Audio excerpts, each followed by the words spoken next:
పచ్చని పొలాలు, కాలువల మధ్య దాగి ఉన్న చిన్న గ్రామం చింతలపల్లి. ఆ గ్రామంలో రైతు మల్లయ్య తన భార్య సీతతో కలిసి జీవించేవాడు. చిన్నతనంలోనే తల్లిదండ్రులను కోల్పోయిన మల్లయ్య తన చెల్లెలు సరస్వతికి తండ్రి పాత్ర కూడా పోషించేవాడు. మల్లయ్యకు ఉన్న ఏకైక సంపద పూర్వీకుల నుంచి వచ్చిన చిన్న పొలం. పేదరికం ఉన్నా ఆ ఇంట్లో ప్రేమ, పరస్పర నమ్మకం మాత్రం ఎప్పుడూ కొదవలేదు. ఒకరోజు, అక్కా, ఈరోజు నాకు చేపల కూర తినాలనుంది. అయ్యో చిన్నదానా, ఇంత ముచ్చటగా అడిగితే కాదనగలనా?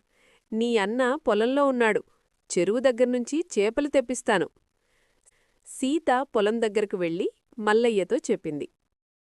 సరస్వతికి చేపల పులుసు కావాలంట.